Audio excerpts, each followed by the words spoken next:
Hello, Art One. This is a very brief tutorial on how to set an eye in an eye pocket. So you're going to see on the screen in the bottom left corner a little demonstration that I'm going to do, and I'll enlarge in a minute. More importantly, off to the right, you should see 5 examples of what we're calling stress balls, basically small pinch pots that have been turned into usable artwork. So you'll notice that there is a cell phone amplifier. There are some what I call spoon rests. So those large mouths that are in the top right corner are a place for you to actually rest spoons, maybe when you're cooking in your oven, or to set important jewelry or small trinkets that are important to you so you can find them the next day.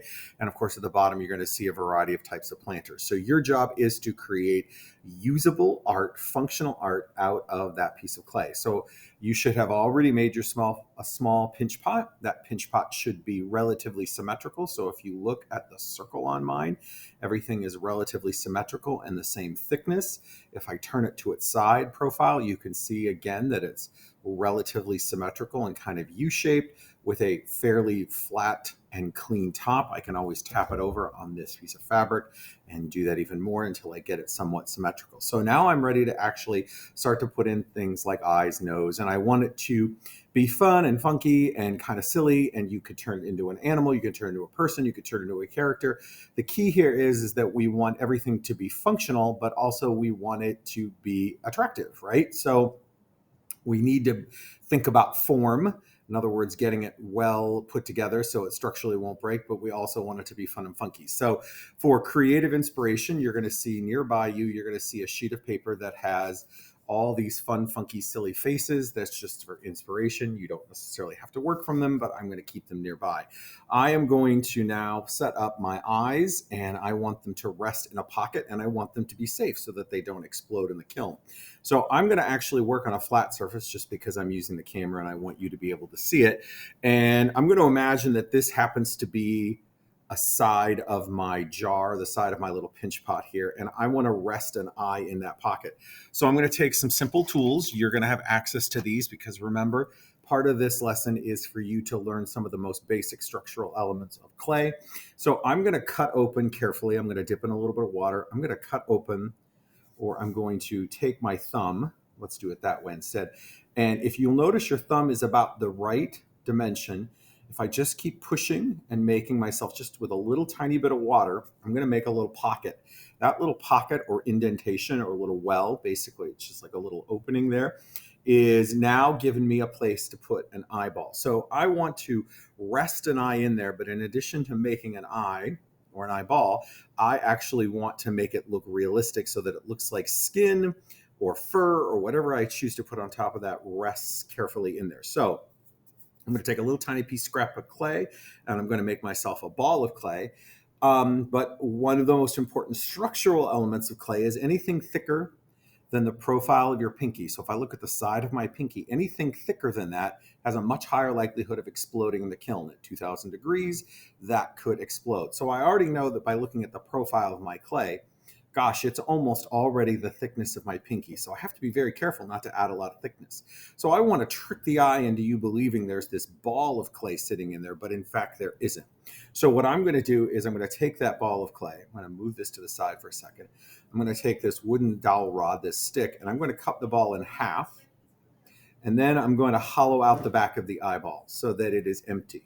I'm going to basically create a little tiny pocket. So I'm making myself the world's tiniest little pinch pot. So it has a little hole or opening in it,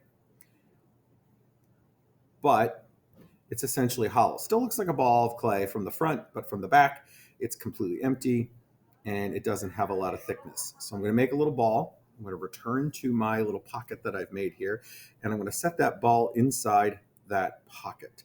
Now, I need to attach that securely, and we know when working with clay, we want to score the edges of any place that 2 pieces of clay come in contact.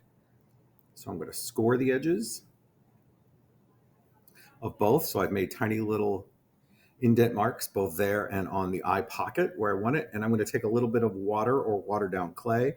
That slip, I jokingly always call it the peanut butter. So it's this wet, slimy, slippery glue, simply just water and clay. And I'm going to place it inside and attach it. And as that dries, that'll guarantee that that little ball of clay will not slip out of that tiny little pocket. Now, that's great, and it has the start of an eye, but we want it to look a bit more realistic. So again, it doesn't matter what creature, whether you're doing a human eye, whether you're doing an animal, whether you're doing a fictional character, there is usually two little flaps of skin or two little flaps of fur or something to get that eye to feel like it's recessed. So what I'm going to do is I'm going to take another piece of clay. So you're going to see it here, and I've flattened it out as best I can with my hand. It's super thin.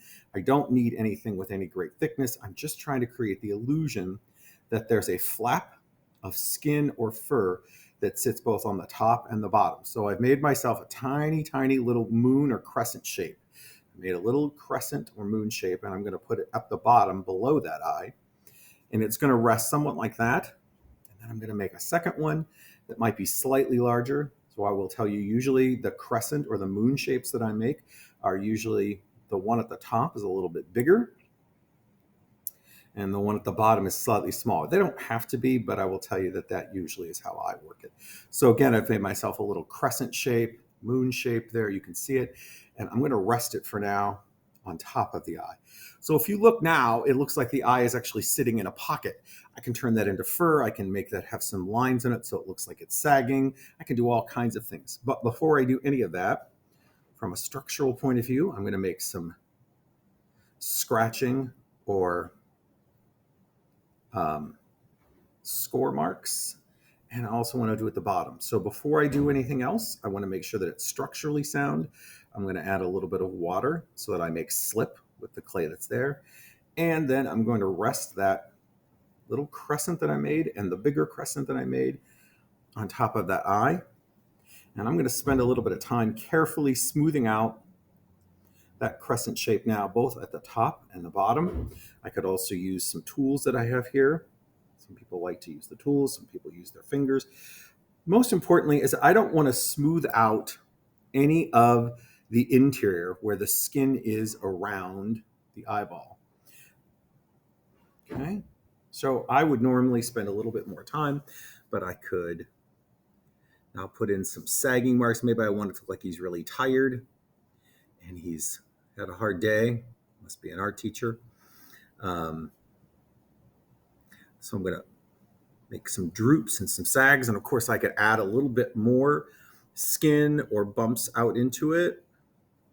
Again, I would score and slip that area so that when I'm done, I'm going to zoom in the camera a little bit, have an eye sitting in a pocket, and more importantly, it's safe and structurally sound, so it will not be really thick to kind of blow up inside the kiln. So that's what you're looking for, and hopefully that gives you some insight on how to structurally build the face onto your pocket.